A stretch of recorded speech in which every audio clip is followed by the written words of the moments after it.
আশা করি ঘটনাটি সিলেক্টেড হবে, কারণ ঘটনাটি অনেক রোমহর্ষক এবং ভয়ানক। বেশি কথা না বাড়িয়ে মূল ঘটনায় চলে যাই। ঘটনাটি মূলত আমার এক পরিচিত ভাইয়ের কাছ থেকে শোনা। এই ঘটনাটির স্থান হচ্ছে কুয়াকাটা। সেখানকার একটি ট্যুরিস্ট স্পট আছে মিস্ত্রিপাড়া কেন্দ্রিক স্থানে। সেখানকার পুরনো একজন মেম্বার আমার ভাইয়ের শ্বশুর, অর্থাৎ আমার তালুই হন। সঙ্গত কারণে তার নামটি আমি প্রকাশ করতে চাচ্ছি না। মূল ঘটনা হচ্ছে তার বাড়ির পাশে একটি ছোট্ট ডোবাকে নিয়ে। তার ওই ডোবা মূলত তার নলকূপ বা আমরা স্থানীয় ভাষায় চাপকল বলে থাকি, ওটার পানি দ্বারা সৃষ্ট। ডোবায় হাঁটু পরিমাণ পানি ছিল বা সর্বোচ্চ কোমর পরিমাণ পানি ছিল। সেই ডোবায় অনেক রকমের ছোট ছোট মাছ, যেমন উটকল মাছ, চ্যাং মাছ, টাকি মাছ এবং অন্যান্য পুঁটি মাছ সহ কিছু কিছু মাছ ছিল। তো আমাদের ওখানকার একজন তালুই মশাইয়ের অনুমতি নিয়ে সেই ডোবায় পানি সেচ করে পাম্পের সাহায্যে উঠিয়ে সেখান থেকে মাছ ধরার সিদ্ধান্ত নেয় এবং পরদিনই কাজটি করা হয়। এবং যথারীতি সেখান থেকে অনেক টাকি মাছ, চ্যাং মাছ পাওয়া যায় এবং গ্রামের ছোট ছোট ছেলে মেয়েরাও সেখানে এসে মাছ নিতে থাকে। এক পর্যায়ে সেখানকার একজন লোক, যার নাম ছদ্মনাম হিসেবে ব্যবহৃত আজিজ মিয়া, সেখানে দেখতে পান পানির মধ্যে একটি বড় শোল মাছ। মূলত এই ডোবার মধ্যে এত বড় মাছ কেউ কল্পনাও করতে পারেনি, কারণ শুধু একমাত্র ওই মাছটা ব্যতীত সকল মাছ ছিল ছোট ছোট। তো আজিজ মিয়া সেই মাছটি ধরার চেষ্টা করেন এবং তিনি অদ্ভুতভাবে কয়েকবার হোঁচট খান, কিন্তু কয়েকবার চেষ্টায় তিনি মাছটিকে ধরতে পারেন। তিনি যখন মাছটিকে হাতে নেন, তিনি দেখেন মাছটি অন্যান্য মাছের থেকে বিশাল আকৃতির এবং তার চোখ অস্বাভাবিকভাবে লাল হয়ে আছে। বিষয়টি তিনি সাধারণভাবেই নেন। তিনি তার মাছগুলো একটি আড়তে নিয়ে গিয়ে একজন জেলের কাছে বিক্রি করে দেন এবং ভালো টাকা আয় করেন। ওই দিন রাতেই তিনি স্বপ্ন দেখেন যে একটি কবুতর তার দিকে তাকিয়ে আছে এবং হঠাৎ করে সে উড়াল দিয়ে চলে যাচ্ছে এবং তিনি তা লাফ দিয়ে ধরতে গেলেই তা উড়ে চলে যায়। পরদিন সকালবেলা তার 5 বছরের ছেলে, যে তার মামার বাড়ি বেড়াতে গিয়েছিল, সেখান থেকে সে হারিয়ে যায় এবং অনেক খোঁজাখুঁজির পর সেই দিন সন্ধ্যাবেলা পাশের গ্রামের একটি ছাড়া বাড়ির পুকুরে সেই বাচ্চাটিকে মৃত অবস্থায় পাওয়া যায়। আজিজ মিয়া পরবর্তীতে তার ছেলে হারানোর শোকে পাগলের মতো হয়ে যান। মূল কাহিনী এখনো শুরুই হয়নি। আজিজ মিয়া মাছটি যার কাছে বিক্রি করেছিলেন, তিনি আবার তা ঢাকার কারওয়ান বাজারে তার পরিচিত এক ব্যবসায়ীর কাছে পিকআপে করে পাঠিয়ে দেন এবং মাছটি ওই লোক ছদ্মনাম হিসেবে ব্যবহৃত রফিকুল ইসলাম পরদিন হাতে পান এবং বাজারে বিক্রি করার উদ্দেশ্যে নিয়ে যান। রফিকুল সাহেব যখন মাছগুলো বিক্রি করতে নিয়ে যান, তখনই দেখেন যে মাছগুলোর মধ্যে একটি অস্বাভাবিকভাবে তার দিকে তাকিয়ে আছে এবং তার চোখ লাল হয়েছে, যেমন তাকে খেয়ে ফেলবে। এবং তিনি মাছগুলো খুবই ভালো দামে একজন ভদ্রলোকের কাছে বিক্রি করেন। ভদ্রলোক মাছগুলো নিয়ে তার বাসায় চলে যান। ভদ্রলোকের ছদ্মনাম ব্যবহার করছি ওমর ফারুক নামে। তিনি মাছগুলো বাসায় নিয়ে আসলে তার কাজের বুয়াকে দেন এবং বলেন ভালো করে কেটে পরিষ্কার করে তার স্ত্রীকে দিতে। ওমর সাহেব শোল মাছ দিয়ে ফুলকপি খেতে খুব ভালোবাসতেন। কাজের বুয়া যখন মাছগুলো কাটতে যাবে, তখন দেখে একটি মাছ খুব বেশি ছটফট করছে। এমনকি মাছটিকে কাটতে গিয়ে কাজের বুয়া আহতও হন। মাছটির মাথা থেকে দেহ আলাদা করার পরও যেন মাছটি মরছে না। অতঃপর বেশ কিছুক্ষণ পর মাছটি মারা গেলে তা ভালোভাবে কেটে পরিষ্কার করে কাজের বুয়া ওমর ফারুক সাহেবের স্ত্রীর কাছে নেন। ওমর ফারুক সাহেবের স্ত্রী মাছগুলো খুব সুন্দর করে রান্না করেন। দুপুরে ওমর সাহেব খেতে আসছিলেন। তিনি বলেন, কই গো, আমার সকালে বাজার থেকে আনা তাজা শোল মাছগুলো কোথায়? তাড়াতাড়ি দাও, ক্ষুধায় পেটের ইঁদুরগুলো ছটফট করছে। পরে ওমর ফারুক সাহেবের স্ত্রী মাছগুলো তাকে দিলে খুব স্বাদ করে, খুব তৃপ্তি নিয়ে তিনি তা খান। সেদিন রাতেই ফারুক সাহেবের স্ত্রীর চিৎকার শুনে ফারুক সাহেবের ঘুম ভেঙে যায় এবং তিনি দেখেন যে তার স্ত্রী খাট থেকে পড়ে ফ্লোরে কেমন গোঙাচ্ছেন। ফারুক সাহেব সাথে সাথে তার স্ত্রীকে ধরে জোরে জোরে আয়াতুল কুরসি পড়তে থাকেন। কিছুক্ষণের মধ্যেই তার স্ত্রী স্বাভাবিক হয়ে ওঠেন এবং বলেন, আমাকে বাঁচাও, ওরা আমাকে মেরে ফেলতে চায়। ও বলেছে যে যে তার সাথে অন্যায় করেছে সে প্রত্যেকের প্রতিশোধ নেবে। ও আমাকেও রাখবে না, কাউকেই ছাড়বে না। বলে রাখা ভালো, ওমর ফারুক সাহেব মূলত মাদ্রাসা লাইনের শিক্ষার্থী ছিলেন এবং তিনি কুরআনের হাফেজও ছিলেন। তিনি অনেক কিছুই জানতেন এই সমস্ত বিষয়ে, কিন্তু জিন বিষয়ক কোনো কাজ এখন পর্যন্ত তিনি করেননি। তারা ওই রাতটা কোনো মতে পার করেন ভয়ে ভয়ে। পরদিন ওমর ফারুক সাহেব তার পরিচিত একজন আলেমের সাথে কথা বলেন এবং তিনি জানান তিনি আসরের নামাজের পর তাদের বাসায় আসবেন। আলেম সাহেব যথারীতি আসরের নামাজের পরেই বাসায় চলে আসেন এবং ওমর সাহেব সবকিছু গুছিয়ে বলেন এবং আলেম সাহেব বলে ওঠেন, বুঝতে পেরেছি, এটা নিশ্চয়ই কোনো শয়তানের কাজ। তার উদ্দেশ্য হয়তো খুব খারাপ ছিল, তাই বড় কিছু ঘটার আগেই একটা পদক্ষেপ নিতেই হবে। এই বলে আলেম সাহেব ওমর ফারুক সাহেবকে কিছু আমল শিখিয়ে দিয়ে যান এবং পানি পড়া দিয়ে যান এবং বলেন তারা যাতে সাবধানে থাকে আর এই আমলগুলো সঠিকভাবে পালন করতে থাকে। পরদিন তিনি আবার আসবেন এবং এই বিষয়ে কিছু একটা করবেন। আলেম সাহেব চলে যাওয়ার কিছুক্ষণ পরেই মাগরিবের আজান দেয়। ওই দিন ওমর ফারুক সাহেবের স্ত্রী আবার বৃহস্পতিবারের নফল রোজা রেখেছিলেন, তাই তিনি তার ইফতার করতে যান। ইফতারিতে তিনি শুধু এক গ্লাস পানি খান এবং দুটি খেজুর খান। তিনি খুব অসুস্থ বোধ করছিলেন। ওমর সাহেব এবং তার স্ত্রী যথাযথভাবেই তাদের নামাজ আদায় করেন এবং আলেম সাহেবের দেখিয়ে দেওয়া আমলগুলো পালন করেন। ওই দিন রাতে তাদের সাথে বেশি কিছু হয়নি, কিন্তু ওমর ফারুক সাহেব লক্ষ্য করেছিলেন তার বিছানার আশেপাশে কোনো কালো ছায়া এপাশ থেকে ওপাশ ঘোরাঘুরি করছে। পরদিন ছিল শুক্রবার। ওমর ফারুক সাহেব জুম্মার নামাজ আদায় করে বাসায় আসেন এবং তার স্ত্রীকে দেখেন চুপ করে বসে থাকতে। তিনি তাকে ডাক দিলেও তিনি তার কোনো জবাব দেন না এবং চুপ করে বসেই থাকেন। তখন ওমর ফারুক সাহেব বিষয়টি বুঝতে পেরে সাথে সাথে আলেম সাহেবকে ফোন করেন এবং বিষয়টি তাকে খুলে বলেন। আলেম সাহেব বলেন, ফারুক ভাই, আপনার এবং আপনার পরিবার চরম ঝুঁকির মধ্যে আছে। আমি এসে আপনাকে সব জানাচ্ছি, আপনি একটু ধৈর্য ধরুন। এই কথা বলে আলেম সাহেব কলটি কেটে দেন।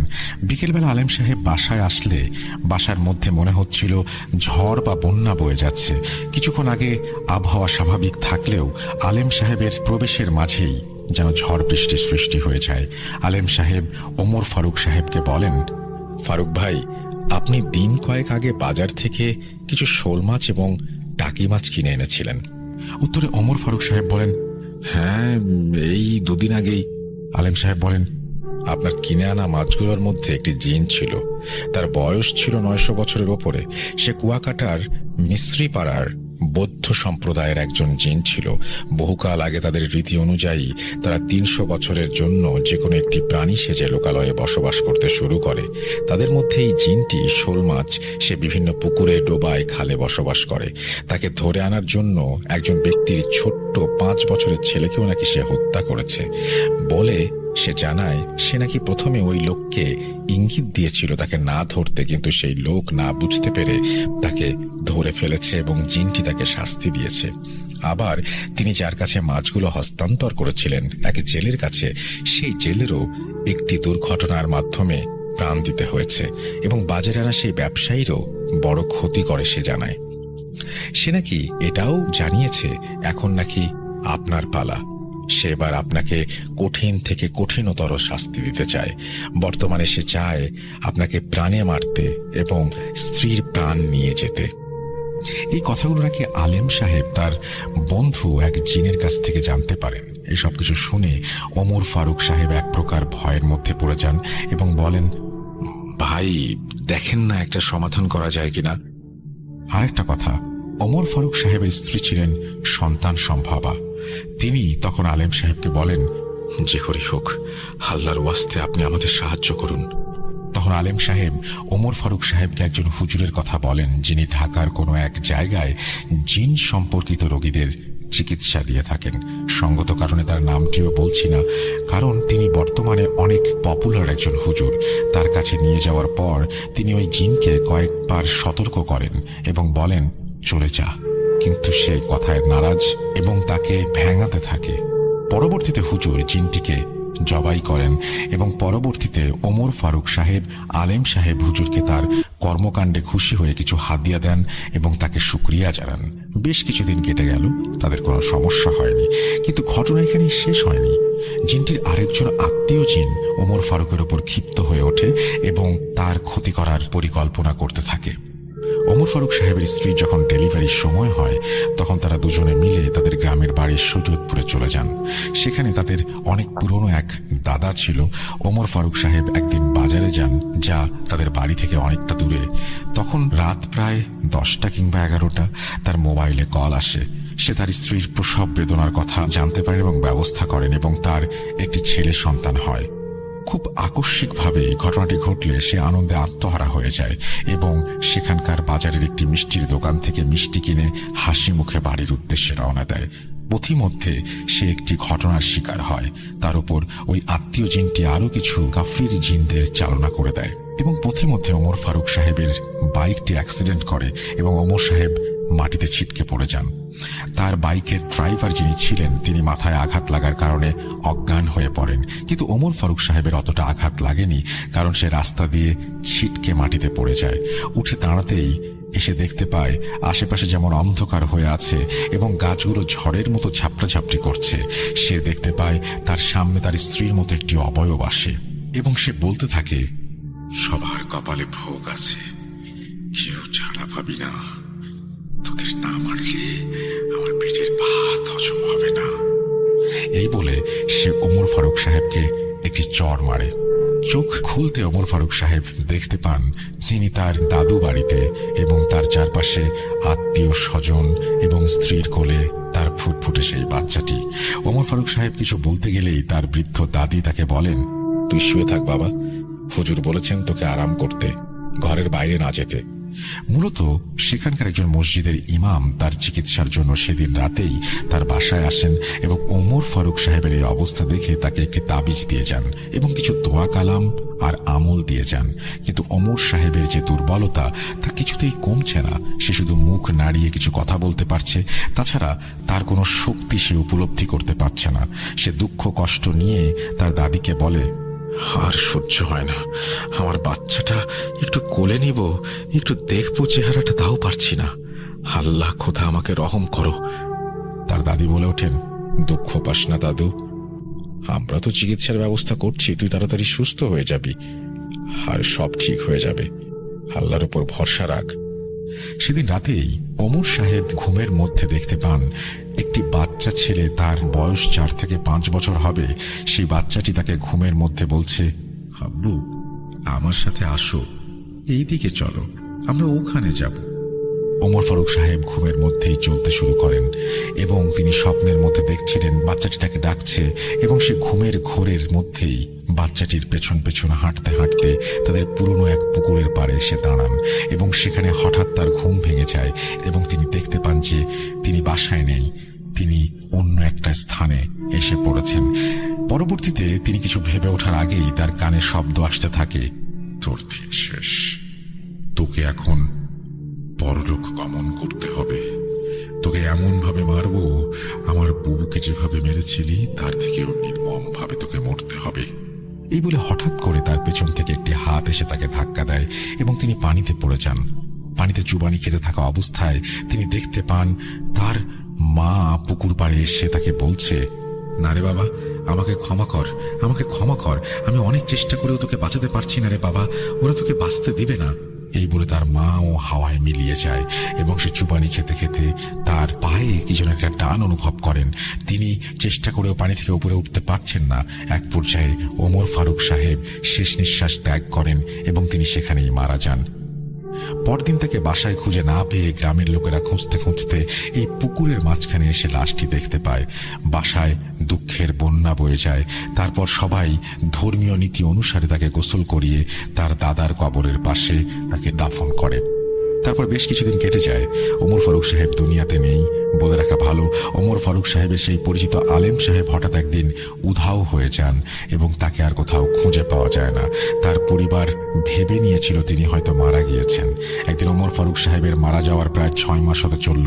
ওমর ফারুক সাহেবের স্ত্রী স্বপ্নে ওমর ফারুক সাহেবকে দেখতে পান এবং ওমর ফারুক সাহেব বলেন, আমাকে ক্ষমা করে দিও, আমি জেনে বুঝে তোমাদের বিপদের মুখে ফেলে গিয়েছি, আল্লাহ মাফ করুক। এবং সে আরও স্বপ্নে বলে যে জিনটি এতেও শান্ত হয়নি, সে তার বোনের প্রতিশোধ নিতে ওমর ফারুক সাহেবের ছেলে ক্ষতি করতে পারে। সেই স্বপ্নের মধ্যে তিনি বলে যান ওই হুজুরের কথা, যার মাধ্যমে তার প্রথম জিনটির কাছে তিনি রেহাই পেয়েছিলেন। ও আরেকটি কথা বলতে ভুলেই গিয়েছি, তখন ওমর ফারুক সাহেবের স্ত্রী তার বাবার বাসায় ছিলেন। তিনি তৎক্ষণাৎ সেই হুজুরের ব্যাপারে সন্ধান করেন এবং তার কাছে গিয়ে বিষয়গুলো জানান। হুজুর তার জিনের মাধ্যমে ওই জিনগুলোকে আটক করেন এবং বোতলবন্দি করে সিলেটের কোনো এক মাজারে দেখিতে ফেলে আসেন। আস্তে আস্তে তাদের এই দীর্ঘদিনের সমস্যার সমাধান হতে থাকে। এই ছিল আমার ঘটনাটি চাইলে আমি রেকর্ড করেও পাঠাতাম, কিন্তু আমার মুখের ভয়েসের থেকে আপনার মুখে ঘটনা শুনতে অনেক আনন্দ, এক প্রকার মজা লাগে। আমি কোনো প্রফেশনাল রাইটার না, আশা করি আমার লেখায় ভুল থাকলে ক্ষমা সুন্দর দৃষ্টিতে দেখবেন। আশা করি ঘটনাটি সিলেক্টেড হবে। আপনার জন্য দোয়া রইল রাসেল ভাই। ভূত.com চিরজীবী হোক এই আশা এবং প্রত্যাশা নিয়ে শেষ করছি। আসসালামু আলাইকুম। এই বলে তিনি ঘটনাটা শেষ করেছেন। আমার এখানে একটা প্রশ্ন আছে, সেটা হচ্ছে যে এই যে ওমর ফারুক সাহেব মারা গেলেন, তখন তিনি যে তার মাকে দেখলেন, এই পুরো দৃশ্যের বর্ণনা কি তিনি স্বপ্নতে দিয়েছিলেন? আমার মনে হয় এটা জানার একমাত্র উপায়, স্বপ্নে যেহেতু তিনি এসে তার স্ত্রীকে অনেক বিষয়ে বলেছেন, এই বিষয়টি হয়তো তিনি স্বপ্নতেই জানিয়েছিলেন। না হলে একজন মৃত মানুষ কিভাবে শেষ মুহূর্তে মারা গিয়েছিলেন, তার পা আটকে গিয়েছিল, এইগুলো কিন্তু জানা সম্ভব না। প্রবাবলি এটা স্বপ্নে বলেছিলেন। এবং যেমন ঠিক আগে একটা জিনিস আমি খুব কনফিউশনে ছিলাম যে এই গ্রামের ঘটনা, মাছ যিনি বিক্রি করলেন, যিনি আড়তদার, এই সবার ঘটনা কে বর্ণনা করেছিল? ওমর ফারুক সাহেবকে। সেখানে আপনি পরিষ্কারভাবে বলে দিয়েছেন হুজুর তার জিনের মাধ্যমে এই ঘটনাগুলো জেনেছিল। আর এইখানেও আমার মনে হয় তার স্ত্রী হয়তো স্বপ্নের মাধ্যমে এই ঘটনাগুলো জেনেছিল, তাছাড়া কোনো উপায় নেই। তো আপনি যদি এটা ক্লিয়ার করতে চান আমাদের কমেন্ট সেকশনে এসে লিখতে পারেন, কারণ অনেকের মনেই এই প্রশ্নটা আসবে আমি জানি। সো ডেফিনেটলি আমি চাইবো যে আপনি এই ব্যাপারটাকে একটু ক্লিয়ার করবেন। আমরা চলে যাব আমাদের পরবর্তী ঘটনায়। আশা করছি আমাদের ঘটনা আপনাদের ভালো লাগছে। যদি ভালো লাগে অবশ্যই আমাদের জানাবেন, যদি ভালো না লাগে সেটাও আমাদের জানাবেন।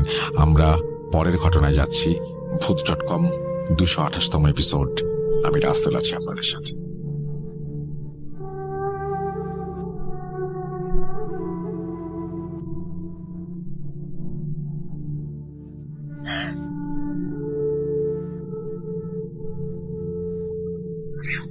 স্বপ্নটা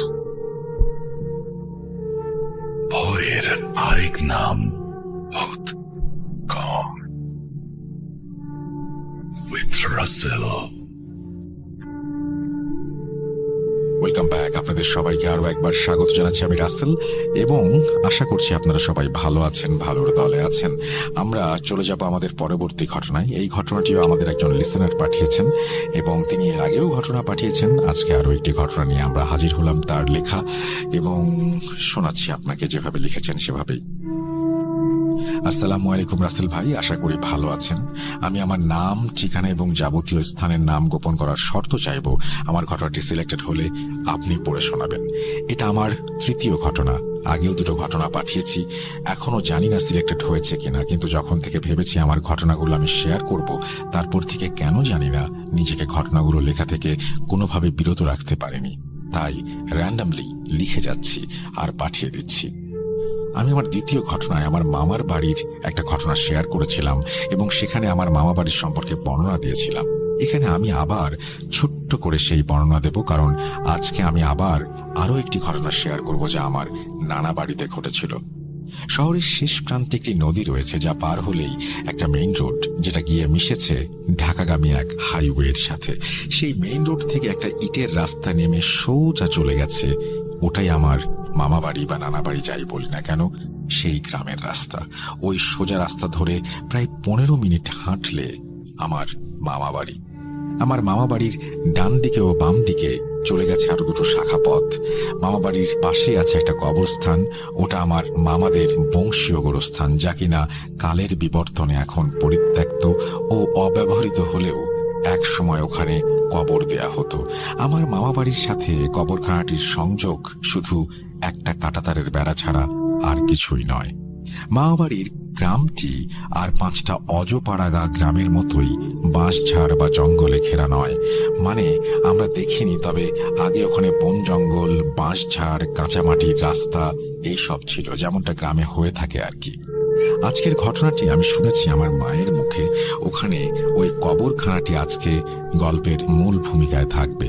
আমাদের মামার বাড়ির গ্রামে সকলেরই জানা ছিল যে একটা কোনো খারাপ কিছু আছে, যাকে সাধারণত পিশাচ বলা হয়, অনেকে সহজে পেতনিও বলে থাকে। এরকম কিছু একটার বিচরণ ছিল। মামা বাড়ি থেকে খানিকটা দূরে ছিল একটা হেলেঞ্চা গাছ, যেটাকে মূলত ওই পিশাচের আবাস স্থল বলে সকলে ধারণা করত। কিন্তু সে পিশাচ কখনো কবরস্থানে, কখনো গাছে, কখনো গ্রামের যে কোনো খানে, যে কারো উপরেই আক্রমণ করত, ভয় দেখাতো। গ্রামের মানুষ যখন তখন যে কোনো কিছু দেখত, যা স্বাভাবিক কিছু ছিল না। আজকের ঘটনা আমার ছোট খালামণি ও তার বান্ধবীর সাথে ঘটে যাওয়া। আমার খালামণির নাম কলি, এটা ছদ্মনাম। তার বয়স তখন বড়জোর 10 কি 11 বছর। তার বান্ধবীর নাম রূপা, ছদ্মনাম। আমার খালাও তার বান্ধবী সমবয়সী ছিল। গ্রামের ছেলেমেয়েরা সাধারণত নানা রকম খেলায় পারদর্শী হয়ে থাকে। বিকেলবেলা বড়িচ্চু, গোল্লাছুট, কানামাছি, বরফ পানি, সন্ধ্যা হলেই পলাপলি, আরো না জানি কত খেলা। আজকের ঘটনাও এরকম এক খেলা থেকেই শুরু। বর্ণনার সুবিধার জন্য এবার ঘটনাটি আমি আমার আম্মুর বক্তব্য হিসেবে লিখছি।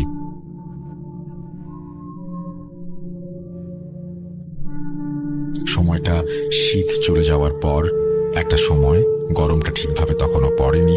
বিকেলবেলা আসর ও মাগরিবের মধ্যবর্তী সময়। রূপা, কলি আর আরও প্রায় সমবয়সী 8-10টি ছেলে মেয়ে মিলে ওরা বাড়ির বড় উঠোনে সেদিন বুড়িচ্ছি বা বৌচি খেলছিল। বলে দেওয়া ভালো, বৌচি কিভাবে খেলতে হয় কম বেশি সবাই জানি। এক পক্ষ তার বিপক্ষের দলের খেলোয়াড়কে ছোঁয়া দেওয়ার জন্য বা ধরার জন্য পিছু নেয়।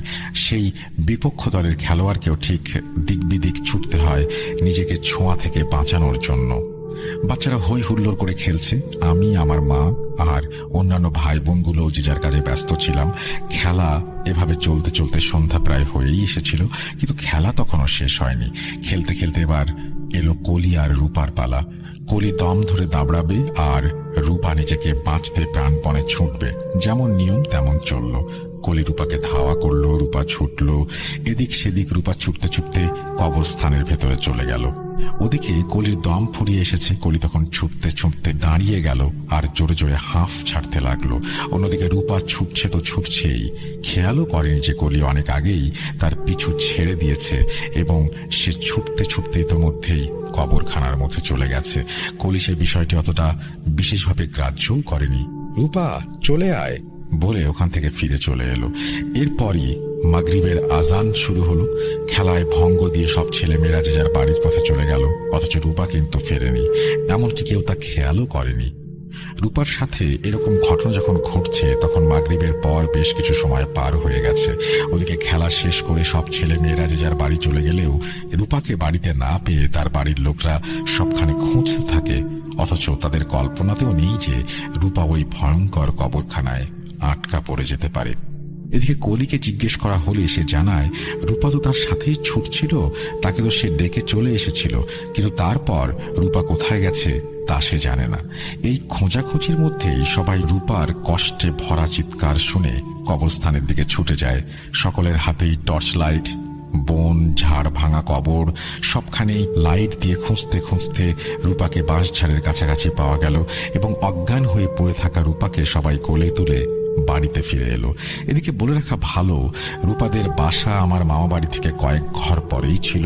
তাই যখন রূপাকে উদ্ধার করা হয় তখন আমার নানি, মা, কলি সবাই তাদের বাড়ি ছুটে চলে যায়। রূপাকে জ্ঞান ফেরানোর পর জিজ্ঞেস করা হলো নানা প্রশ্ন, কিন্তু তখনও রূপা স্বাভাবিক অবস্থায় ছিল না। সে থরথর করে কাঁপছিল আর কথা জড়িয়ে যাচ্ছিল। সবাই অনুমান করে নেয় যে রূপা কিছু একটা দেখে ভয় পেয়েছে। সঙ্গে সঙ্গে তখন হুজুরকে আনা হয়। উনি রূপাকে দেখেই বলেন কোনো খারাপ কিছুর দৃষ্টি পড়েছে রূপার উপর। হুজুর রূপাকে ঝাড়ফুঁক, পানি আর তেল পরা দিয়ে সেই রাতের মতো চলে গেলেন। রূপা যখন একটু কথা বলার অবস্থায় আসলো তখন সে সব ঘটনা খুলে বলল।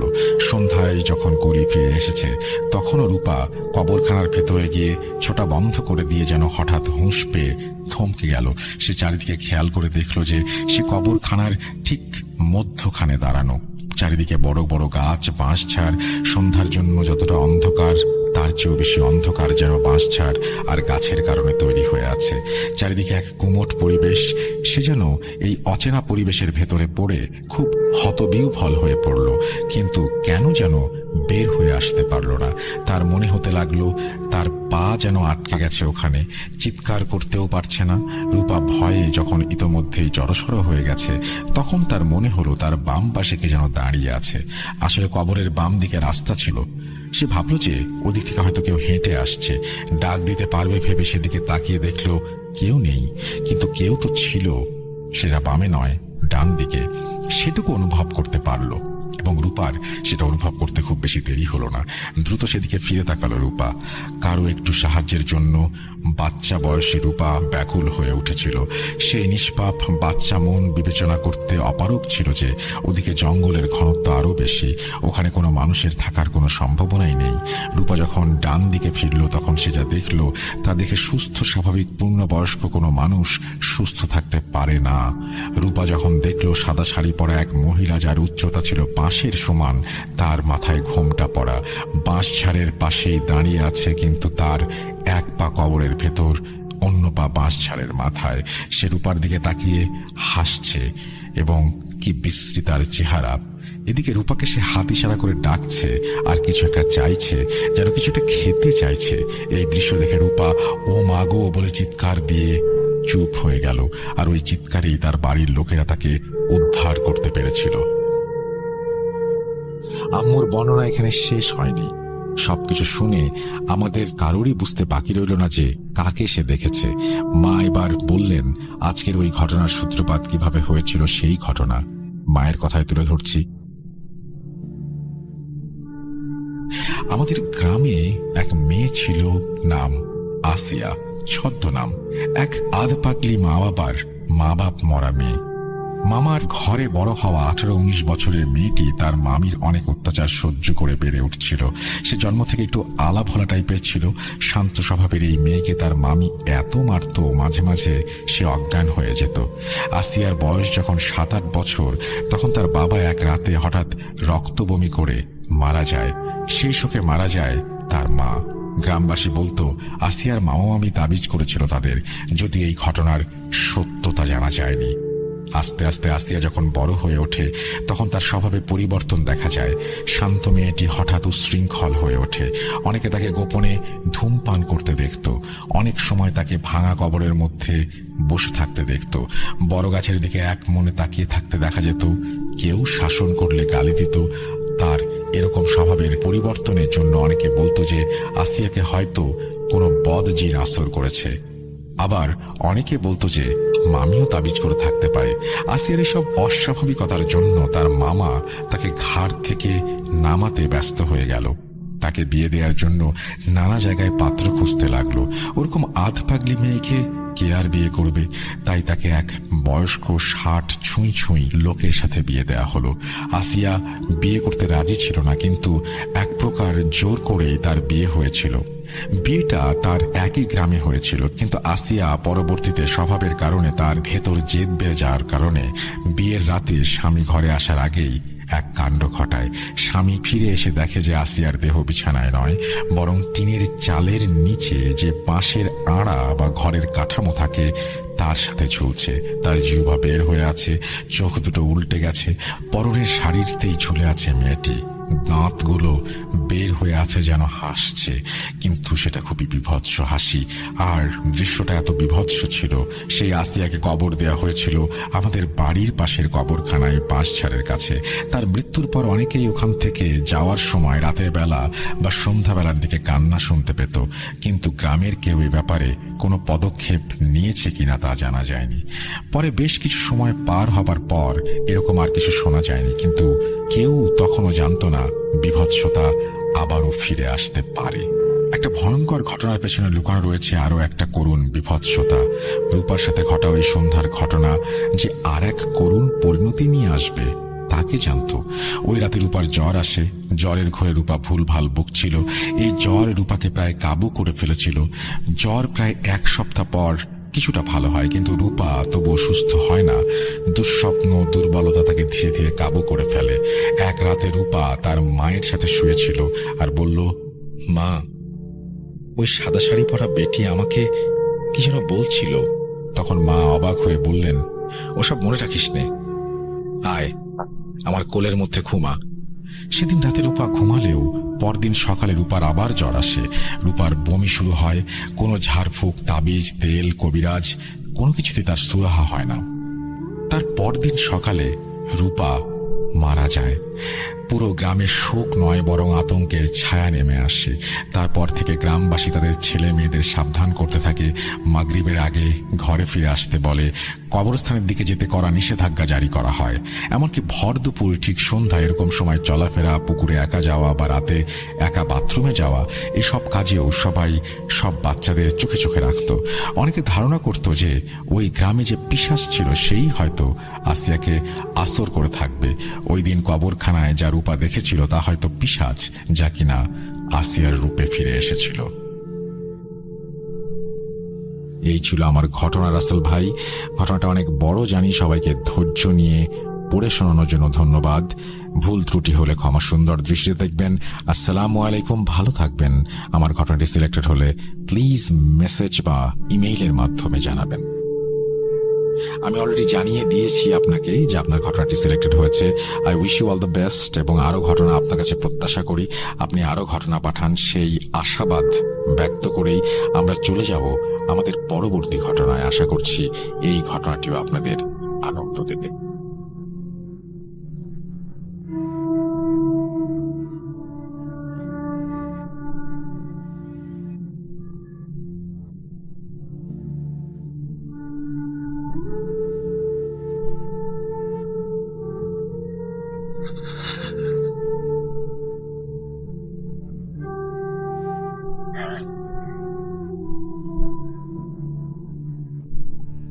শুনতে পাচ্ছেন শব্দটা?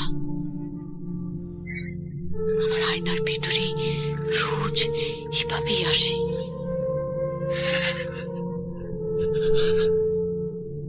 ভূত কম উইথ রাসেল। আরও একবার আপনাদের সবাইকে স্বাগত জানাচ্ছি। আমি রাসেল। আশা করছি আপনারা সবাই ভালো আছেন, ভালোর দলে আছেন। যেভাবে লেখা আছে আমি সেভাবেই ঘটনা শুরু করছি। আসসালামু আলাইকুম রাসেল ভাই, আশা করি ভালো আছেন, কারণ আমি জানি আপনি সব সময় ভালোর দলে। আমি আপনার ভূত এফএমের নিয়মিত একজন শ্রোতা, এবং সেই 2013 সাল থেকে আমি আপনার ভূত এফএমের বড় একজন ফ্যান। যখন শুনতে পেলাম 2019 সালে আপনি এই প্রোগ্রামটি বন্ধ করে দেবেন, তখন খুব মন খারাপ হয়েছিল। আপনাকে বলে বোঝাতে পারবো না। তারপর যখন শুনলাম যে ভূত.com স্বাধীন মিউজিক অ্যাপে আবারও ফিরে আসছে, তখন কি যে খুশি হয়েছিলাম তাও আপনাকে ভাষায় প্রকাশ করতে পারবো না। আমি আপনাদের যে ঘটনাটি বলছি সেটা টাঙ্গাইল জেলার মির্জাপুর থানার একটি গ্রামের। সঙ্গত কারণে আমি আর কিছু উল্লেখ করছি না। এখন যে ঘটনাটি আপনাদের বলবো এটি আমার একজন ফ্রেন্ডের কাছ থেকে শোনা একটা রোমহর্ষক ঘটনা। এখানে আমার ফ্রেন্ডের নাম উল্লেখ না করার জন্য অনুরোধ করছি। ঘটনাটি ঘটে এই বছরের সেপ্টেম্বরের 17 তারিখে, অর্থাৎ 2022 সালের সেপ্টেম্বরের 17 তারিখ। এখানে বলে রাখা ভালো যে ঘটনাটি মূলত আমার ফ্রেন্ডের চাচার সাথে ঘটে, তাই আমার ফ্রেন্ড আমাকে যেভাবে বলেছে আমি সেভাবেই বলার চেষ্টা করছি।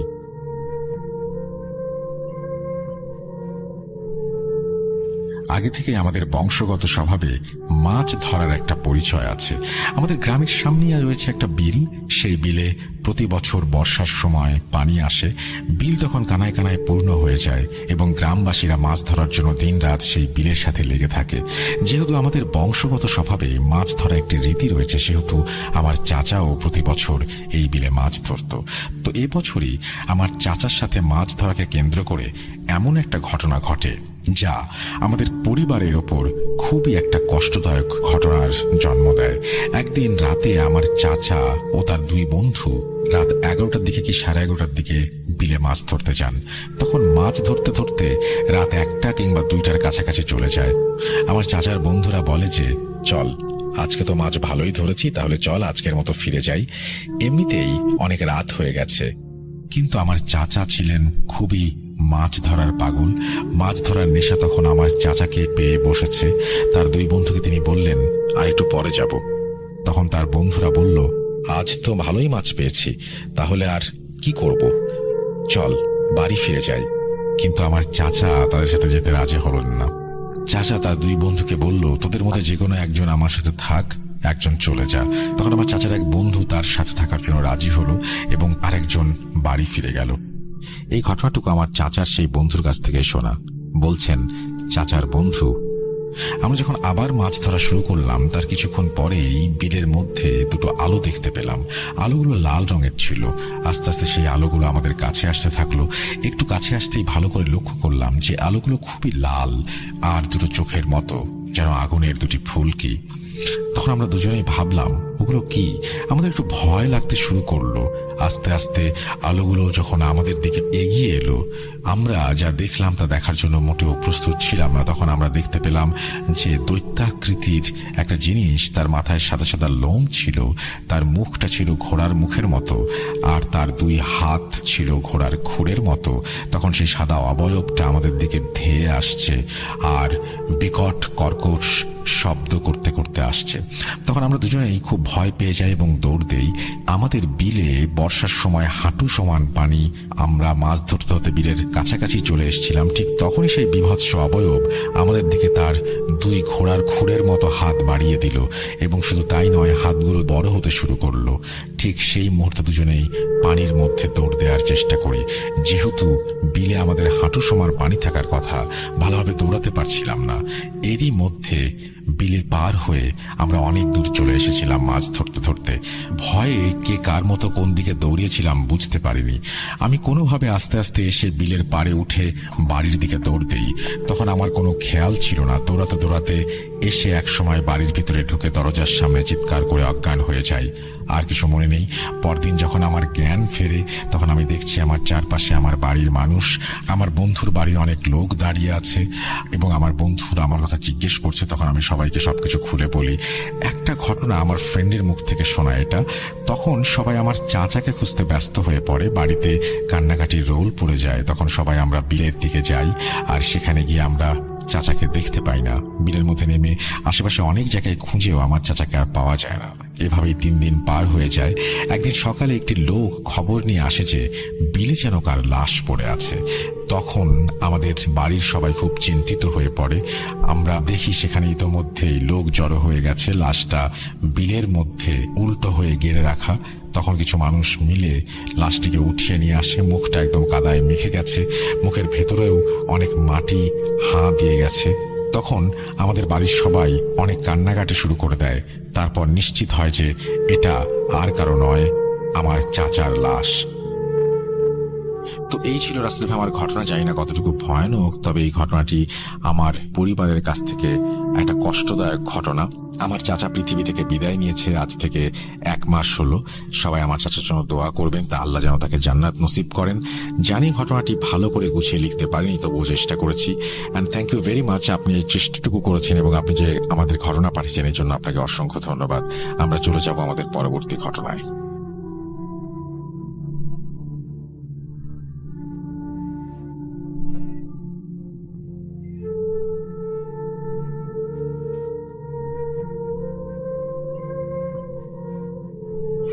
Bhoot.com with Russell. Welcome back. আপনাদের সবাইকে স্বাগত জানাচ্ছি। আমি রাসেল। আশা করছি সবাই ভালো আছেন, ভালোর দলে আছেন। যেভাবে লেখা আছে আমি সেভাবেই শুরু করছি। আসসালামু আলাইকুম প্রিয় লিসেনার্স। রাসেল ভাইয়া আশা করি ভালো আছেন এবং ভালোর দলে আছেন। বলছি নীলফামারী জেলার খুব সুন্দর একটি উপজেলা সৈয়দপুর থেকে, দ্য সিটি অফ নাইটও বলা হয় যাকে।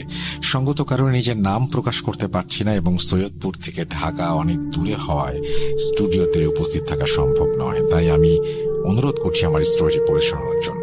2018 থেকে আমি ভূত FM শুনি এবং বর্তমানে ভূত.com শুনছি প্রতিনিয়ত এবং ইনশাল্লাহ ভবিষ্যতেও শুনব। এটি আমার ভূত.com-এ পাঠানো প্রথম ঘটনা, তাই বানানে কোনো প্রকার ভুল ত্রুটি হলে ক্ষমা সুন্দর দৃষ্টিতে দেখবেন। গুছিয়ে লিখতে না পারার কারণে সবার কাছ থেকে ক্ষমা চেয়ে নিচ্ছি। আর বেশি কথা না বলে চলে যাই ঘটনায়। ঘটনাটি আমার এক কলিগের কাছ থেকে কালেক্ট করেছি এবং ঘটনাটি শেয়ার করার অনুমতি পাই একমাত্র শর্ত, যেটি হলো স্টোরিতে কারো নাম কিংবা জায়গার উল্লেখ করা যাবে না। চলে যাচ্ছি ঘটনায়। ঘটনাটি আমার কলিগের নানার সাথে ঘটে যাওয়া, বর্তমানে ঘটেছে এমন একটি ছোট্ট ঘটনা। বলছি আমার কলিগের ভাষায়।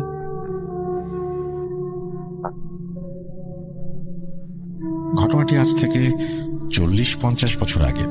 আমার নানা তখন 10 কিংবা 12 বছরের কিশোর হবেন। তারা নিতান্ত দরিদ্র হবার কারণে তিনি সেই বয়সেই মানুষের বাসায় কামলার কাজ করতেন। এক কথায় বাড়ির সব কাজই, যেমন গরু ছাগল দেখাশোনা করা, মাঠ থেকে ঘাস কেটে নিয়ে আসা ইত্যাদি, এবং তিনি যা মাইনে পেতেন তা দিয়েই সংসার চলত। তিনি তুলারাশির জাতক ছিলেন। ছোটবেলা থেকেই তাকে অদৃশ্য কেউ পছন্দ করত, মানে জিন জাতীয় কিছু। তিনি রোজকার মতো একদিন ঘাস কাটতে বেরিয়েছেন এক মস্ত ফসলি জমিতে। জমিটা এত বড় ছিল যে জমির মাঝ বরাবর থাকলে আশেপাশের গ্রামের গাছপালাও দেখা যেত না। সেদিন ভর দুপুরে তিনি ঘাস কাটছিলেন। হঠাৎ তিনি লক্ষ্য করলেন তার পাশে একজন বৃদ্ধা দাঁড়িয়ে আছে। খুব ফর্সা দেখতে, গায়ের চামড়াগুলো ঝুলে গিয়েছিল, এমন একটা অবস্থা। বৃদ্ধাটি বললেন, কিরে, টাকা নিবি? নানু যেহেতু অত্যন্ত গরিব, তাই তিনি তাড়াতাড়ি বললেন, হ্যাঁ লাগবে। তখনই নানু দেখল হঠাৎ অদৃশ্য থেকে একে একে 5টি স্বর্ণ মুদ্রা ভর্তি হয়ে একটা হাড়ি তার সামনে এসে পড়ল। নানু তখন কম বয়সী হওয়ায় সেটা প্যারানর্মাল কিছু আন্দাজ করতে পারেননি। হঠাৎ বৃদ্ধা বলল, এগুলো কিসে নিবি? তখন নানু তার কোমরে থাকা গামছাটি খুলে বিছিয়ে দিল। এগুলোতে দিন, আমি এগুলো গামছায় বেঁধে বাড়ি নিয়ে যাব। তখনই হঠাৎ বৃদ্ধটি রেগে আচমকা একটা থাপ্পড় বসিয়ে দিল আমার নানুর গালে। থাপ্পড়টা এত জোরে ছিল যে নানু সেখানেই অজ্ঞান হয়ে মাটিতে লুটিয়ে পড়েন এবং মুখ থেকে ফেনা বের হতে থাকে। তখন করোরদি কেউ দুপুরে জমিতে কাজ করতে যেত না, তাই বিকেলে কয়েকজন জমিতে কাজ করতে গেলে নানাকে এই অবস্থায় পড়ে থাকতে দেখে এবং নানাকে চিনত। তাই তৎক্ষণাৎ আমার নানা যার কাছে কাজ করতেন তার বাসায় নিয়ে যান। সন্ধ্যার পর নানার জ্ঞান ফিরে আসলে নানি কি হয়েছে জিজ্ঞেস করলে নানা তাকে সমস্ত ঘটনা খুলে বলেন। ঘটনা এখানে শেষ হলে পারত না। তারপর থেকে সেই বৃদ্ধা নানার স্বপ্নে আসা শুরু করলেন। একদিন নানা রাতে খাবার খেয়ে ঘুমালে তিনি স্বপ্নে বৃদ্ধাকে দেখতে পান। বৃদ্ধাটি তাকে বলছে সে নানাকে কিছু সম্পদ দেবে, যার বিনিময়ে সে নানার কাছ থেকে কিছু একটা নিয়ে যাবে। এবং একদিন নানা রাতের খাবার খেয়ে ঘুমালে তিনি স্বপ্ন দেখেন সেই বৃদ্ধাকে। এই স্বপ্নে তাকে বলা হয় যে তিনি অনেক সম্পদ পাবেন এবং সম্পদের এক পাহারাদার বানাবেন তাকে। মানে সেই স্বপ্নতে জবাব দিয়ে দেন। তিনি বলেন যে না, এবং সেই বৃদ্ধা মাঝে মাঝে তার স্বপ্নতে আসতো এবং নানার সাথে কথা বলতো। দেখতে দেখতে দিন ছেড়ে বছর কেটে যায়। নানা বিয়ে করেন, সংসার করতে শুরু করেন। আমার নানি ছিলেন 5 ওয়াক্ত নামাজি এবং পরহেজগার ব্যক্তি। তিনি কখনো নামাজ মিস করতেন না। নানার বিষয়ে সেই বৃদ্ধা আমার নানির স্বপ্নেও আসতো এবং বারবার তোর স্ত্রীকে আমি নিয়ে যাব এবং আমার সম্পদের পাহারাদার বানাবো, এই সমস্ত কথা বলতো। নানিও স্বপ্নে তাকে না করে দিতেন এবং বলতেন তিনি যাতে তাকে নিয়ে না যান। এদিকে বৃদ্ধা নানানভাবে মাঝে মাঝে বিভিন্ন রূপ নিয়ে আসতো এবং আসার আগে জানিয়ে দিত যে কাল আমি তোর বাসায় আসব একটা ছাগল কিংবা টিয়া পাখির রূপ নিয়ে। তাই নানার রুম আগে থেকে সুন্দর করে মুছে আগরবাতি জ্বালিয়ে রাখার জন্য বলে দিত এবং তাতে তাকে যেন কেউ বিরক্ত না করে সে বিষয়েও সাবধান করে দিত। এমনি একদিন সে নানাকে জানালো যে আগামীকাল তার বাসায় টিয়া পাখির রূপ ধরে আসবে এবং খাটের একটা কোনায় বসে থাকবে। তো সেদিন নানা আগে থেকে সবাইকে জানিয়ে রেখেছিল যে তার রুমে কোনো প্রকার টিয়া পাখি দেখলে যাতে সেই পাখিকে কোনো বিরক্ত না করা হয়। যথারীতি সেই ঘরটি সম্পূর্ণ পরিষ্কার করে রাখা হয় এবং আগরবাতি জ্বালানো হয়। সেদিন রুমে আমার খালাতো বোন বই পড়ছিল। বই পড়া শেষ করে সে বই গুছাতে যাবে, তখন ভুল করে একটা বই টেবিল থেকে পড়ে যায় এবং সেই বইটি উঠাতে গেলে তার নজর যায় খাটের দিকে। সে দেখতে পায় খাটের এক কোণে একটি সুন্দর টিয়া পাখি বসে আছে। ব্যাস, দেখা মাত্র পাখিটি ধরতে খাটের নিচে ঢুকে পড়ে এবং পাখিটিও উড়ে পালাতে চায় এবং সেইখানে তৎক্ষণাৎ ধাওয়া করে। কিছু দূর পাখিটি উড়ে অদৃশ্য হয়ে যায়। সেদিন রাতেই নানু আবার স্বপ্নে দেখতে পায়। খুব গরম মেজাজ নিয়ে নানাকে বলতে থাকেন সেই বৃদ্ধা, আজ বিরক্ত কেন করা হয়েছে? নানু তখন বললেন, ছোট্ট মেয়ে বাচ্চা, তার তো আর সেরকম বুদ্ধি টুদ্ধি হয়নি, তাই হয়তো ভুল করে ফেলেছে। জানলেও অবশ্যই সে করতো না। তাকে না হয় এবারের মতো ক্ষমা করে দাও। এবারে বোঝানোর পর সেই বৃদ্ধাটি তার কথা মানলেন। একদিন নানু বাইরে মুরগির ঝোপের উপরে ঘুমিয়েছিলেন। বলে রাখা ভালো, নানুর বাসায় আগেকার দিনের মতো মুরগির ঝোপের উপরে বসার একটা স্থান বানানো যেত। তিনি সেটার উপরেই মশারি টাঙিয়ে ঘুমিয়েছিলেন। রাত যখন গভীর তখন ঘুমের মধ্যে হঠাৎ তিনি বুঝতে পারেন তার পায়ের কাছে একটা ছাগল মাথা রেখে ঘুমাচ্ছে। তখন আমার মামাও ছাগল পালতেন। নানা রাতেই মামাকে জিজ্ঞেস করলেন তার ছাগল বাইরে বের হয়েছিল কিনা। মামা চেক করে বললেন যে তার ছাগল ঠিকঠাক জায়গাতেই আছে। নানা তখন চমকে গিয়ে ছাগলটিকে ধরতে গেলেন। দেখেন ছাগলটি মশারি চিরে উধাও। যেহেতু সেই বৃদ্ধ নানাকে না জানিয়ে এসেছিল, তাই সে নানাকে অনেক বকাঝকা করে। আর নানাকে এখনও তার কথা মতো চলতে হয়। যদি সে বলে চুল বড় রাখতে, তাহলে চুল বড় রাখতে হবে। যদি সে বলে চুল ছোট করতে, ছোট করতে হবে। এই ছিল ঘটনা। জানি না কতটা ভয়ঙ্কর, বিশ্বাস করা বা না করাটা একান্তই আপনাদের ব্যাপার। তবে 100% যে সত্য এই ঘটনাটি তা নির্দ্বিধায় বলতে পারি। ধন্যবাদ জানাচ্ছি রাসেল ভাইকে কষ্ট করে ঘটনাটি পড়ে শোনানোর জন্য। আপনাকে অসংখ্য ধন্যবাদ, এবং আশা করছি আপনি যে লিখেছেন তারপরে যে আমার কাছে আব্বু আম্মুর অনেক ঘটনা রয়েছে, সময় পেলে সেগুলো পাঠাবো। আমি আপনার ঘটনার অপেক্ষায় থাকলাম। আশা করছি খুব দ্রুতই আপনার ঘটনা আপনি পাঠাবেন। আমরা চলে যাব আমাদের পরবর্তী ঘটনায়।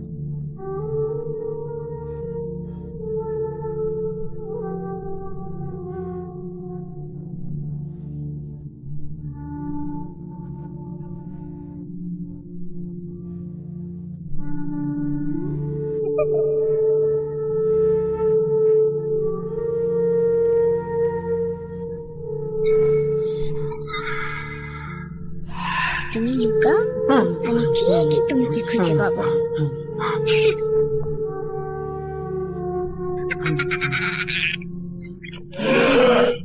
Voot.com with Russell. আরো একবার আপনাদের সবাইকে স্বাগত জানাচ্ছি। আমি রাসেল 228তম এপিসোড শুনছেন, এবং আশা করছি প্রথম থেকে শেষ পর্যন্ত পুরোটা এনজয় করবেন আমাদের আজকের এপিসোড। আমরা বেশ কিছু অডিও ক্লিপ শোনাবো এখন। আমরা যেহেতু বেশ কিছু ইমেল শুনিয়েছি প্রথমেই, সো এখন অডিও ক্লিপে যাব। আশা করছি আমাদের এই অডিও ক্লিপগুলো আপনাদের ভালো লাগবে। যদি ভালো লাগে অবশ্যই আমাদের কমেন্ট সেকশনে জানিয়ে দেবেন, ইমেল করতে পারেন, এবং ঈদ যেহেতু আসছে আপনারাও দারুণ কিছু ঘটনা আমাদের উপহার দিতে পারেন। সেই প্রত্যাশা রেখেই আমরা চলে যাব আমাদের পরবর্তী ঘটনায়।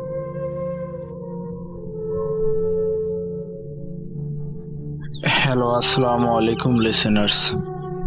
আশা করি সবাই ভালো আছেন, অনেক অনেক ভালো। আমিও অনেক ভালো আছি। প্রথমেই ধন্যবাদ দিতে চাই রাসেল ভাইকে। রাসেল ভাই এত সুন্দর একটা উপস্থাপনা করে থাকে voot.com-এ আমাদের জন্য।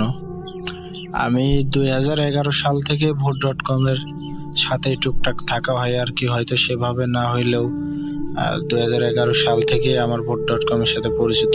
আগে হয়তো অন্য নাম থাকলেও পরবর্তীতে নাম চেঞ্জ হয়ে হয়ে এখন বর্তমানে voot.com নামে পরিচিত।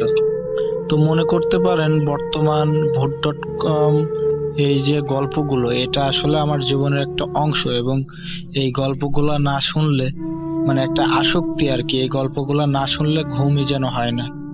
যখন ঘুমাতে যাব তখন এগুলা শোনাই লাগবে, এবং এটা শুনে অনেক ভয়ে ভয়ে ঘুমায়ে পড়তে হয়।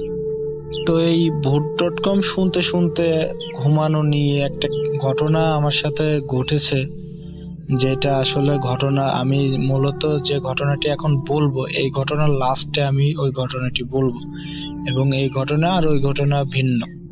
কিন্তু voot.com শুনতে শুনতেও যে আমার সাথে একটা ঘটনা ঘটে গেছে, বাস্তব ঘটনা, সেটা আমি আপনাদেরকে শোনাবো।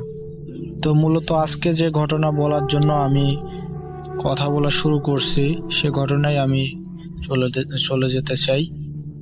ঘটনাটির সময়কাল 2018 সালের কোনো একটা রাতে, এবং সে রাতটা ছিল হচ্ছে হিন্দুদের দুর্গা পূজা উৎসবের সময়।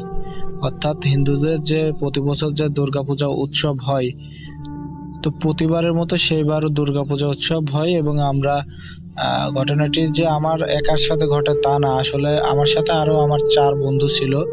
তো আমার নাম হচ্ছে আনহাব শিবন, এবং আমার আরো 4 বন্ধু হাসান, ইরান, আলমগীর, শুভ। তো এখন যে ঘটনাটি বলতে যাচ্ছি, এটা আসলে আমাদের 5 বন্ধুর সাথেই ঘটে যায়। ঘটনাটি ঘটে ওই আমাদের বাড়ির পাশে গড়াই নদী, এবং গড়াই নদী ধরে ওই নদী কেন্দ্রিক ঘটনাটি। তো আমাদের জেলাটা পড়ছে ঝিনাইদহ জেলা, এবং ঝিনাইদহ জেলা শোলগোবা থানার কোনো একটা গ্রাম, এবং যে গ্রামের পার্শ্ববর্তী দিয়ে যে গ্রামের সাথেই গড়াই নদী অবস্থিত, এবং গড়াই নদীর এই পাড়টা কুষ্টিয়া জেলা এবং ওই পাড়টা আমাদের জেলা ঝিনাইদহ। তো আমরা প্রতিবারের মতোই আমরা 5 বন্ধু ওই জেলেদের যে ছোট ডিঙি নৌকার থাকে মাছ মারা, ওই মাছ মারা নৌকা আমরা নিয়ে থাকি, এবং মাছ মারা নৌকা নিয়ে আমরা বৈঠা নিয়ে আমরা নদী পথে পাড়ি দিই। এবং নদীতে তখন অনেক পানি, এবং যার কারণে নদীতে প্রচুর স্রোত। নদী ভর্তি পানি, এবং আমাদের যে দিকটায় যাইতে হবে সেদিকটা আসলে স্রোতের অনুকূলে, মানে স্রোতের যে বিপরীত তা কিন্তু না। ওই স্রোত ধরে গেলে আমাদের আর কি যাওয়া হয় এবং বৈঠা মারা লাগে না। তো আমরা কি করে, আমরা নৌকাটা মাঝ নদীতে ছেড়ে দিই এবং ছেড়ে দিয়ে আমরা চুপচাপ বসে থাকি নৌকার উপরে, এবং নৌকাটা যেহেতু নদীতে প্রচুর স্রোত সেহেতু আমাদের যাইতে খুব একটা বেশি সময় লাগে না, যেহেতু 3 কিলোমিটার পথ যাইতে হয়, অতটা বেশি সময় লাগে না। তো আমরা নদী দিয়ে মাঝ বরাবর দিয়ে আমরা সেই জায়গাটা যাই এবং সেই জায়গাটা গিয়ে আমাদের ওই কোলে উঠতে হয়। এখানে একটা বিষয় বলা উচিত, আমরা আসলে যে জায়গায় পূজা দেখতে যাই এই জায়গা আসলে কুষ্টিয়া জেলাতে একটা পূজা উৎসব অনুষ্ঠিত হয় এবং ঝিনাইদহ জেলাতে, আমাদের জেলাতে 2টা পূজা উৎসব অনুষ্ঠিত হয় এবং 2টাই ওই নদী ধরে গেলেই পাওয়া যায় এবং 2টাই আমাদের বাসা থেকে আর কি 3 থেকে 4 কিলো এরকম পথ। তো আমাদের প্রথম যাইতে হয় কুষ্টিয়া জেলার যে নদীর পাশে যে পূজা উৎসব বসে ওখানে আর কি আমাদের প্রথম যাইতে হয়। তো আমরা নৌকা নিয়ে আমরা ওইখানে যাই এবং নদী পথে গিয়ে একটা, যেখানে আসলে নৌকাটা ঠেকাতে হয় ওখানে একটা বট গাছ আছে অনেক পুরাতন, যেটা আসলে 300 থেকে 400 বছরের পুরনো এরকম শোনা যায়, এবং আরো শোনা যায় যে নৌকা মানে ওই বট গাছ কেন্দ্রিক অনেক ঘটনা নাকি ঘটে থাকে। তো একটা জিনিস কি, আসলে ওই বট গাছটা দিনের আলোতে দেখলে অনেক ভয় করে এবং বট গাছটা এতই ভয়ানক যে আসলেই ভেতরে অনেক ভয় কাজ করে। তো আমাদের যেখানটা যেতে হয় ওইখানটা আসলে বট গাছের ওখানটাই নৌকা ভেড়ানো লাগে এবং ওই বট গাছের সাথে আমরা প্রতি বছর আর কি বট গাছের কোনো একটা শিকড়ের সাথে আমরা নৌকা বেঁধে আমরা উপরে যাই আমরা দুর্গাপূজা উৎসব দেখি, এবং সেদিনও তার ব্যতিক্রম না, আমরা ওইভাবে যাই, নৌকাটা ঠেকাই ওই বট গাছের একটা শিকড়ের সাথে আমরা নৌকাটা বাঁধি এবং নৌকাটা বেঁধে আমরা দুর্গাপূজা উৎসব দেখতে উপরে চলে যাই এবং দুর্গাপূজা উৎসব আমরা উপভোগ করি এবং দুর্গাপূজা উৎসব দেখে শেষ করতে আমাদের বেজে যায় রাত 11টা। তো আমাদের যেহেতু আরো 2টা জায়গা, আমাদের জেলাতেই 2টা জায়গা আমাদের আরো দুর্গাপূজা উৎসব দেখতে হবে, সেহেতু আমাদের ওখানে বেশি দেরি করলে চলবে না এবং এই জন্য আমরা কি করি, আমরা ওখান থেকে ব্যাক করে সেই বট গাছটার নিচে আসি এবং বট গাছটার নিচে এসে একটু আশ্চর্যজনক হই। তার কারণ আশ্চর্য হওয়ার কারণ এটাই যে আমরা যে নৌকাটা বেঁধে রেখে গেছি শেকড়ের সাথে, আসলে শেকড়ের সাথে বাঁধলেও ওই শেকড়ের নিচে তখন অনেক পানি ছিল, কিন্তু আমরা যখন নৌকাটা খুলতে যাব তখন আসলে গিয়ে দেখি ওখানে মানে শেকড়ের তলে কোনো পানি নাই এবং নৌকাটা মনে হচ্ছে বালুর চরের উপরে জেগে গেছে এবং পানিটা অস্বাভাবিকভাবে এতটাই কমে গেছে, মানে এত অল্প সময়ের মধ্যে এত পানি কমার কথা না।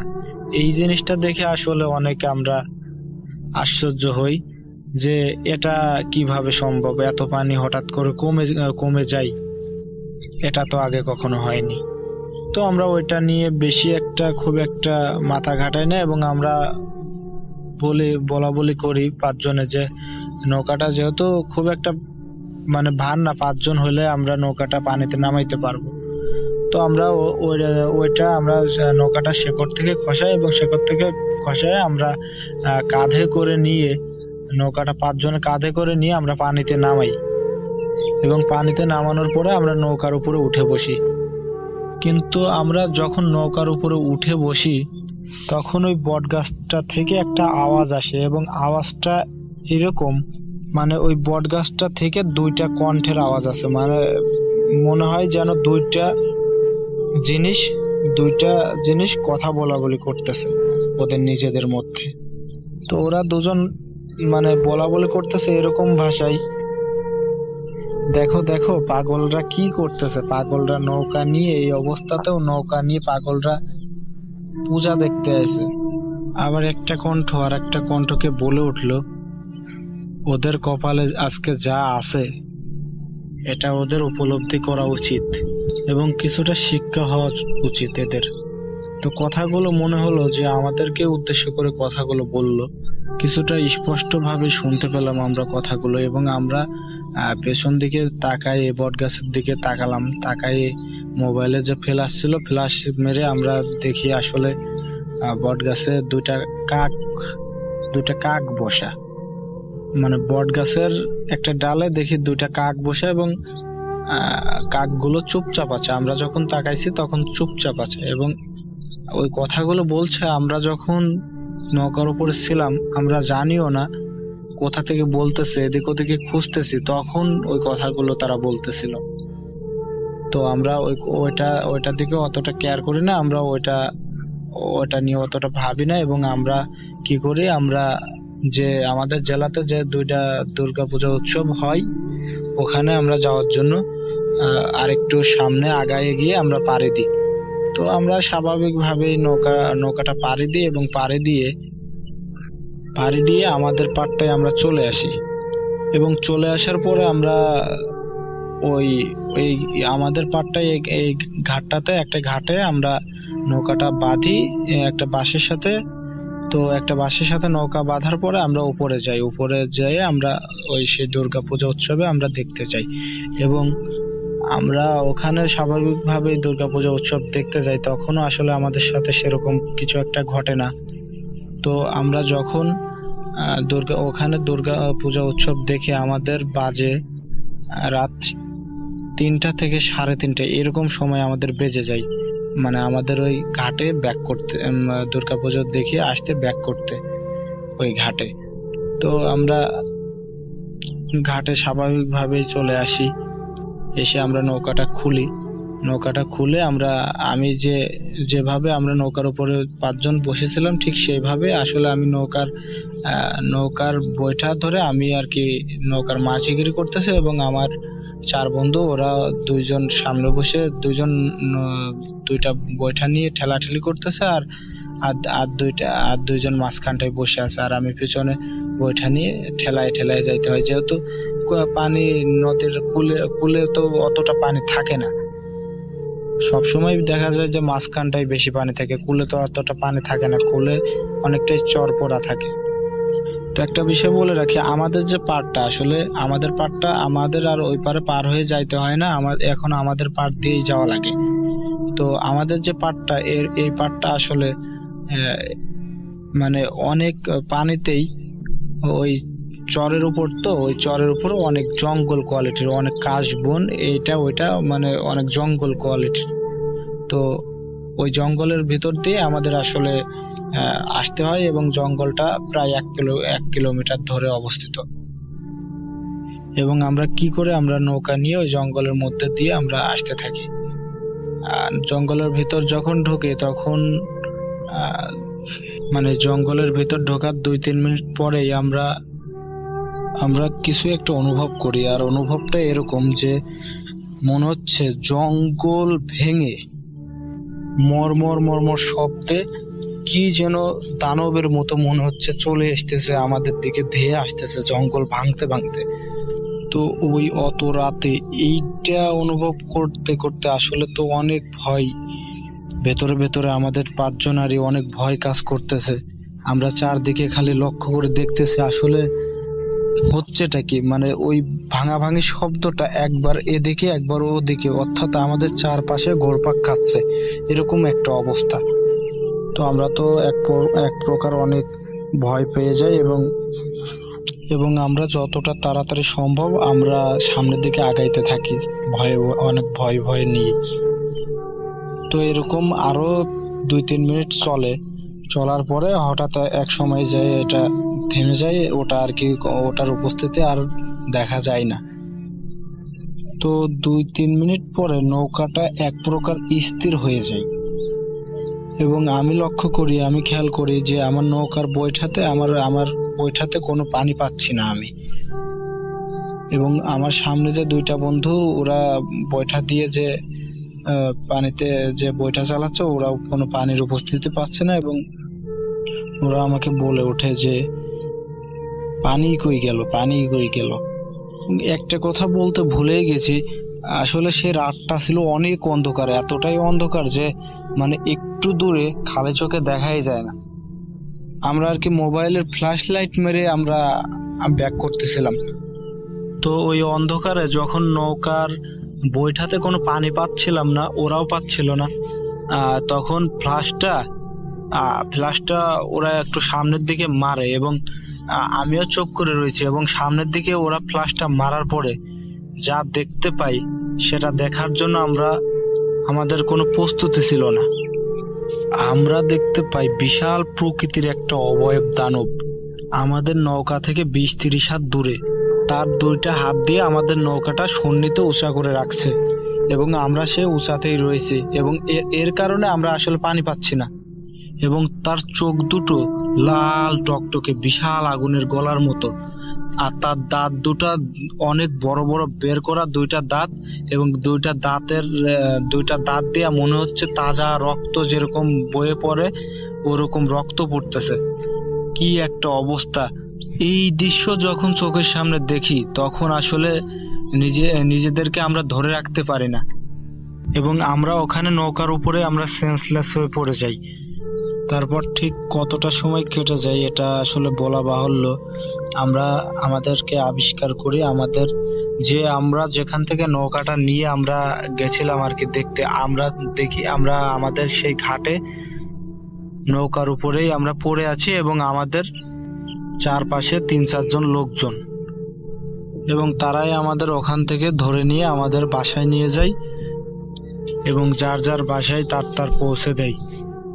তো আমরা আমাদের নিজেদের মতো করে শুয়ে পড়ি, এবং পরের দিন যে সকাল 11টায় আমাদের ঘুম ভাঙে, তখন বিছানা থেকে উঠতে আর পারি না।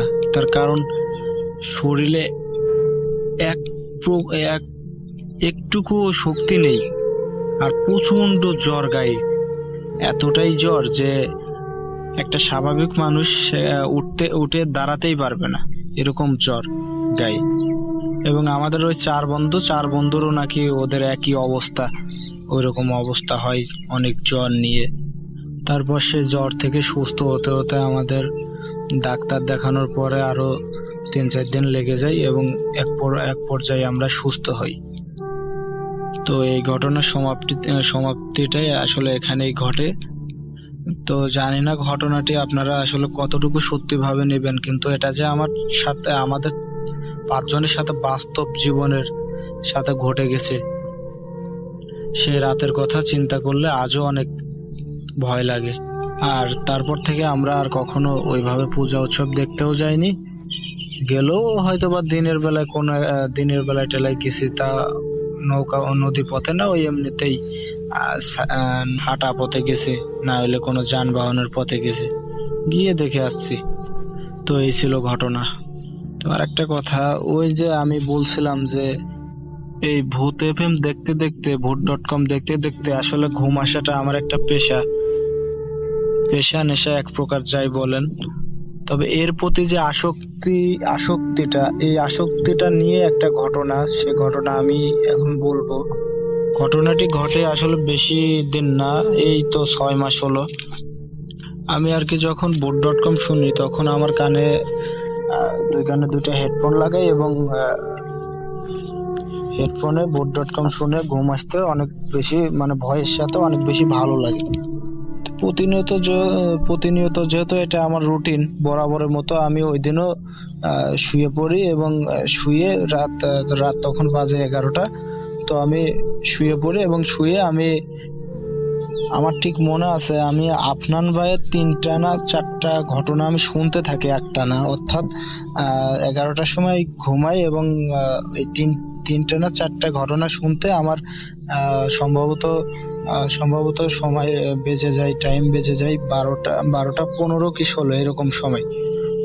তো এই আফনান ভাইয়ের একটা ঘটনা শুনতে শুনতে আমি এক প্রকার খেয়াল করি যে আমার শরীরে কোনো বল শক্তি পাচ্ছে না, এবং মনে হচ্ছে কি যেন আমার উপর একটা ভর করছে, এবং আমাকে অনেক প্রচন্ড শক্তি দিয়ে আমাকে চেপে ধরছে, এবং আমার কথা বলার মতো কোনো অবস্থা নাই, এরকম একটা অবস্থা।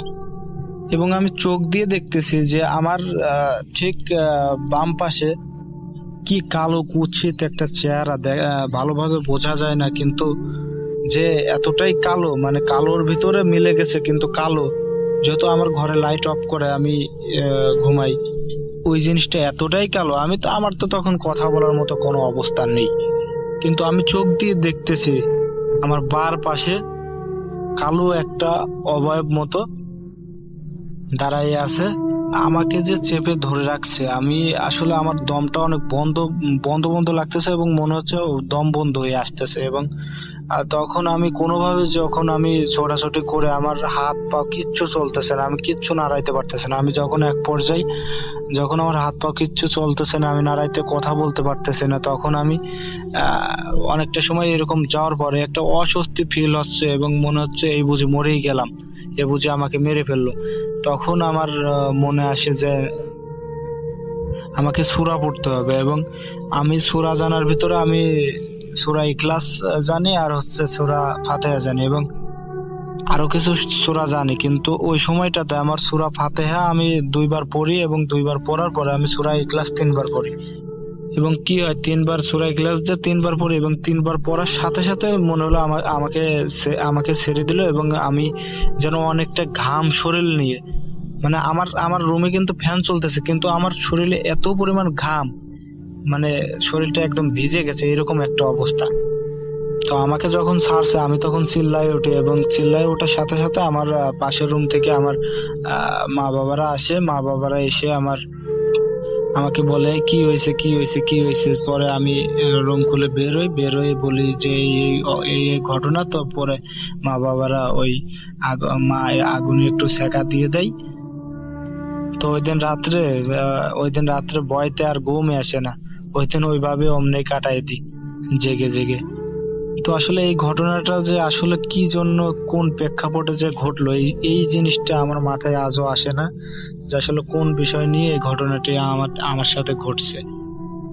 অনেকেই বলে যে বোবাই ধরলে নাকি এরকম হয়, কিন্তু আমার পা হাত পা, মানে কোনো ওইরকম কোনো কোয়ালিটি ছিল না, আমার পা হাত পা ভাঙা ভাঙা ভাঙা ছিল। আমি যেভাবে সময়, আমি কখনোই ওইভাবে বোবাই, যেভাবে ঘুমাইলে আর কি বোবাই ধরে, আমি ওইভাবে ঘুমাই না, আমি ওর উল্টাটা সব সময় ঘুমাই। কিন্তু আসলে ওই জিনিসটা ওইভাবে ওই দিন আমার সাথে ওইরকম সমস্যা সৃষ্টি করলো, আসলে এই জিনিসটা আমার মাথায় আজও আসে না। তো এই ছিল ঘটনা।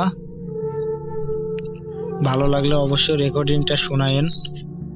এবং আমার কাছে আরো অনেক ঘটনাই আছে, যেগুলা আসলে আমার নিজের সাথে আরো একটা ঘটনা ঘটে যাওয়া ঘটনা আছে, এবং আমার বন্ধুর সাথে ঘটে যাওয়া ঘটনা আছে, এবং আমার এক দাদার সাথে ঘটে যাওয়া কয়েকটি ঘটনা আছে। তো যদি ঘটনাটি এটা প্রচার হয়, যদি সুযোগ করে দেন পরবর্তীতে, তাহলে ওই ঘটনাগুলি আমি শেয়ার করতে পারবো।